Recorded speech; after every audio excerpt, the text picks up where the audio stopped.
फिर संविधान की दुहाई देने वाले 3 तलाक पे कहाँ चले जाते हैं, हलाला पे कहाँ चले जाते हैं, सीसे पे कहाँ चले जाते हैं, तब नहीं माने तो शरीयत याद आ जाती है। ठीक है ठाकुर। काशी, अयोध्या, मथुरा, इन तीनों जगह पर हमारे प्राण बसते हैं। आप भूल रहे हैं कि जिस औरंगजेब का जिक्र आज हो रहा है, उसी औरंगजेब ने हमारे नालंदा विश्वविद्यालय को जलाकर राख कर दिया। वो खंडर इस बात की गवाही है कि हमारे संस्कृति को किस प्रकार इस देश के मुगल ने, मुसलमानों ने नष्ट करने की कोशिश करी है। और उसी अगर आपकी कुरान में लिखा है कि आपके अल्लाह या फिर आपकी मस्जिद वहाँ बनी हुई थी तो आप दिखाइए। आप सुनिए, अरे पुजारी बनिए, पुजारी बना रहे हैं, ठीक है पुजारी बनना चाहिए ना। नमस्कार दोस्तों, स्वागत है आपका एक और इंटरेस्टिंग डिबेट वीडियो में। इस वीडियो में ऑडियंस ने ही 3 मौलानाओं को धो दिया है और साथ में अनुराग भदौरिया को भी लपेटे में ले लिया है, क्योंकि वो भी ज्ञानवापी मंदिर के मुद्दे पर मौलानाओं का सपोर्ट कर रहा था। इस बात को लेकर ऑडियंस ने और देवकीनंदन ठाकुर जी ने बहुत अच्छे से धो दिया इन सबको। देखिए डिबेट और आनंद लीजिए। अच्छा लगे तो चैनल को सब्सक्राइब करें और वीडियो को लाइक ज़रूर करें। Thank you. चलिए शुरू करते हैं। आज जो कुछ वहाँ हो रहा है जी, वो कोर्ट के माध्यम से हो रहा है। कोई आरएसएस नहीं कर रहा है। संविधान के सुनिए, संविधान के दायरे में हो रहा है। ये संविधान की दुहाई देने वाले 3 तलाक पे कहाँ चले जाते हैं, हलाला पे कहाँ चले जाते हैं, सीसे पे कहाँ चले जाते हैं, तब नहीं माने तो शरीयत याद आ जाती है। ठीक है तब शरीयत याद आ जाती है। तिबल तलाक पर भी हमने माना, आने वाले एहसान किया आपको लगता है? बिल्कुल बिल्कुल बिल्कुल एहसान किया। हाँ नहीं एहसान किया नहीं आप बोल रहे हैं एहसान किया हमने। नहीं वो आपकी बाइंडिंग थी। नहीं क्यों नहीं मानेंगे? सुप्रीम कोर्ट का फैसला आएगा। अरे नहीं सुनिए, सुप्रीम कोर्ट का फैसला आएगा, क्यों नहीं मानेंगे आप? एक देवकीनंदन ठाकुर, अब आप देवकीनंदन ठाकुर। काशी, अयोध्या, मथुरा, इन तीनों जगह पर हमारे प्राण बसते हैं। हमारे हिंदुओं के सनातन का पूरा आत्मा बसती है, हम सबका जमीर वहां बसता है। ये बड़ी अच्छी बात कही आप। अब एक बात बताइए, मंदिर के ऊपर चढ़ के मस्जिद क्यों बनाई गई? 2 ही स्थिति में 2 व्यक्ति साथ रहते हैं। या तो इतना प्रेम हो पति पत्नी की तरह कि हम लोग साथ ही रहेंगे, एक ही रूम में रहेंगे, एक ही बेड पे रहेंगे, हम लोग अलग नहीं हो सकते। I can't live without you. भाई हम आपके बिना नहीं रह सकते। पहली बात, इतना प्यार तो इनके साथ हमारा कभी था ही नहीं। कोई लव अफेयर चल नहीं रहा था औरंगजेब के साथ। नहीं, औरंगजेब के साथ हमारा कोई लव अफेयर था क्या? नहीं था ना। उसने आके जबरदस्ती हम लोगों को नीचा दिखाने के लिए, हम लोगों को और हमारी आत्मा को झकझोरने के लिए उन्होंने काशी तोड़ा, मथुरा तोड़ा, अयोध्या तोड़ा। अब ये उस औरंगजेब का साथ देने के लिए उनके वकील बनकर यहाँ बैठे हुए हैं। अगर भाईचारा, महाराज जी कह रहे थे भाईचारा, नहीं जी, अब हम कोई भाई नहीं, हम कोई अब चारा भी बनने वाले नहीं है। अब हम चारा नहीं बनेंगे। सवाल ये पैदा होता है, मैं आपके सामने बेटा बिल्कुल क्लियर बात रख रहा हूँ कि 1707 में औरंगजेब मर गया। आप इनको तो बेटा मत कहिए प्लीज।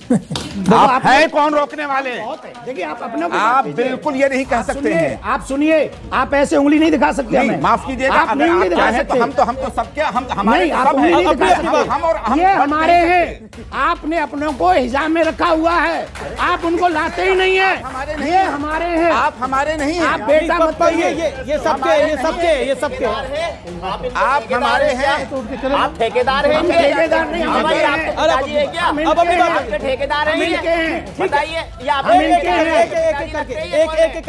सर शायद आप भूल रहे हैं कि जिस औरंगजेब का जिक्र आज हो रहा है, उसी औरंगजेब ने हमारे नालंदा विश्वविद्यालय को जलाकर राख कर दिया। वो खंडर इस बात की गवाही है कि हमारे संस्कृति को किस प्रकार इस देश के मुगल ने, मुसलमानों ने नष्ट करने की कोशिश करी है। और इसीलिए यहाँ ज्ञानवापी मंदिर में हमारे शिवलिंग को रखा गया ताकि आप लोग वहाँ वजू कर सके और हमारे आराध्य, हमारा धर्म, हमारे संस्कृति सबका अपमान हो। ज्ञान कहाँ से मिला यही पूछ रहा हूँ मैं, सोर्स पूछ रहा हूँ। नहीं, अपनी पॉइंट रख रहे हैं आपसे है। अब आपकी आस्था है, एक और सवाल, सिर्फ आपकी आस्था है या कोई बुक से आपने लिया?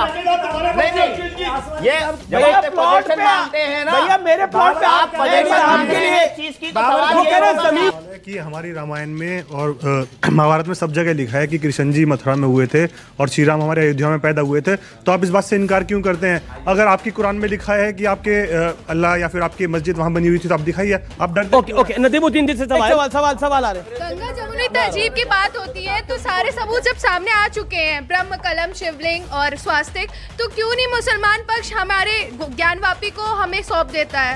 सवाल प्रोफेसर साहब। प्लेस ऑफ वर्शिप एक्ट में लिखना चाहिए, लिखा है कि what is there should be there. Okay, पर ये एक्ट बनाया किसने? हमने, पार्लियामेंट ने। पर क्या आस्था से बड़ा पार्लियामेंट है? पर आस्था से बड़ा कानून है? ये सवाल है।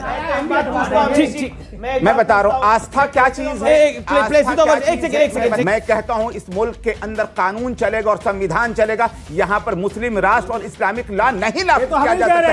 हिंदू राष्ट्र की बात करने वाले बैठे हुए कैसे बैठ सकते हैं? बनेगा ही बनेगा। संविधान है। वर्ल्ड के अंदर कंट्री होगा। क्यों हिंदू राष्ट्र होगा? क्यों आपको चाहिए हिंदू राष्ट्र होगा? युवाओं के वर्ल्ड के आज कॉमन कंट्री धीरे धीरे मुस्लिम कंट्री बन चुके हैं। पाकिस्तान इस्लामिक कंट्री बन चुका है। हिंदुस्तान पाकिस्तान के समय में इनको पाकिस्तान दे चुके हैं। ये 100 करोड़ हिंदुओं का देश है। ये हिंदू राष्ट्र ही होगा। हिंदू राष्ट्र। आपका सवाल क्या? मैं आपके पास भी आता हूँ। सर, विरोध कौन कर रहा था? सबसे बड़ा प्रॉब्लम क्या है? जो चीज एग्जिस्ट करती है उसे उसकी एग्जिस्टेंस माननी नहीं है। राम एग्जिस्ट करते थे, उनकी भूमि एग्जिस्ट करती थी, उस चीज की एग्जिस्टेंस माननी नहीं है। और मतलब उस पे उल्टा सवाल कर देना। और जो चीज एग्जिस्ट नहीं करती, बाबर अकबर ये बाहर के देशों से आए हुए 2 कौड़ी के आदमी हमारे देश को तहस नहस करने की बात करते हैं। उसकी एग्जिस्टेंस माननी है, उसकी एग्जिस्टेंस माननी है। उसके बाद ये इन्होंने कहा कि हिंदू जो है वो 4 वर्गों में बांटे गए हैं। इसका कारण आपको पता है? भगवत गीता का एक श्लोक है, चातुर्वर्ण्यं मया सृष्टं गुण कर्म विभागशः। गुण और कर्म चारों वर्गों का। अगर मैं मेरे काम शूद्र वाले हैं तो मैं ब्राह्मण नहीं कहलाऊंगा। अगर मैं असलियत में ब्राह्मण हूं, पैदा ब्राह्मण हूं और काम शूद्र वाले हैं तो मैं शूद्र हूं। और अगर आपके कर्म ब्राह्मण वाले और आप शूद्र हैं तो आप ब्राह्मण माने जाएंगे। जी क्या ये लोग जो बांटते हैं ना कि ये उपवर्ग है, ये छोटे लोग हैं, ये बड़े लोग हैं, ये है गीता का ज्ञान। इसको कहते हैं वर्ण व्यवस्था। और फिर कहूंगा सुन ले, अभी बता है भाई, अभी बता है। सुनिए। अरे आप भी तो इसी से आते हैं। एक मिनट सुनिए ना, सुनिए। अरे आप छेड़ दिया है, अब सुनना पड़ेगा। अब सुनो, अब मेरी बात सुनो, सुनिए। नहीं परेशान नहीं। 2 महात्मा बैठे हैं, छेड़ दिया है आपने। अरे मौलाना, अरे हाथ जोड़। हम आपको भी पुजारी बनवा सकते हैं। बनने को आप तैयार तो हो? आप बनो, हम आपको पुजारी बनाते हैं। आप बनाइए। चोटी रखाओ, टोपी उतारो। एक नहीं, मेरी बात सुनिए। करवा दीजिए। हम क्या कह रहे हैं? अनुराग